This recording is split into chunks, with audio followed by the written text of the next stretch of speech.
Logan is fucking crazy. Logan marks the final movie by Hugh Jackman, as he's done 9 X-Men films over 17 years. Just one of the most iconic comic book characters of all time. And now Logan is just a heartfelt story. It's grounded in reality. Logan doesn't have one of those generic ass villains trying to destroy the world with like some super weapon or a bunch of mindless armies. It's more rooted in the story about Logan and his final days. And they gotta make comic book movies rated R because that's what they deserve. There's violence in comic book movies. They gotta show all the violence. It makes the movie so much better. And you see with Deadpool, it made a shitload of money. And now you have Logan that's gonna make a lot of money. Hopefully everybody gets to see it and go see it multiple times. We gotta support this. I know sometimes more violence is not better, but when it comes to comic book movies, when you have superheroes destroying half the planet, there has to be some gore and has to be some fun stuff. Speaking of rated R and Deadpool, there is a Deadpool cameo and it's freaking 100% badass. It's placed in a very unique place that I didn't expect it, and it worked perfectly. Logan takes place in the year 2029, where 99.9% of all mutants have been killed.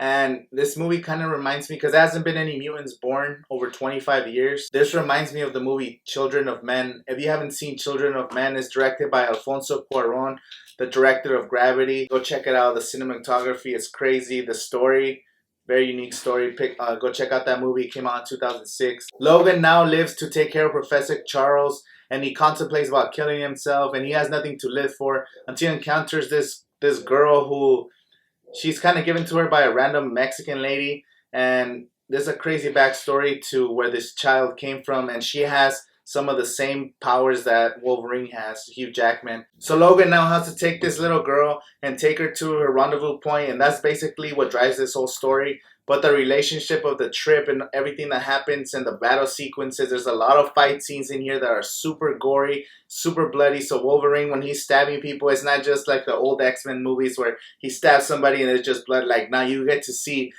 people getting stabbed in the face, getting their heads chopped off, their arms chopped off, blood and gore everywhere from this little girl and from Logan. And I'm so glad they made this rated R. If it's going to be the final Hugh Jackman movie, they did it right, because they're comic book movies. We're not expecting a fairy tale. We're expecting gore and violence when you're dealing with these superhumans. Hugh Jackman, this is his best role because he finally has freedom. He could say anything he wanted. He could be more like the comic book character, the blood, the gore, and even playing like an old person. The little girl, Daphne Keene, was also great in this movie because 80% of her role was just acting. She didn't speak for about 80% of this movie, which was great. And when she finally spoke, it hit right on the good notes. I wonder what they're gonna do with her, if there's gonna be any spin-offs to whatever the ending to the story is.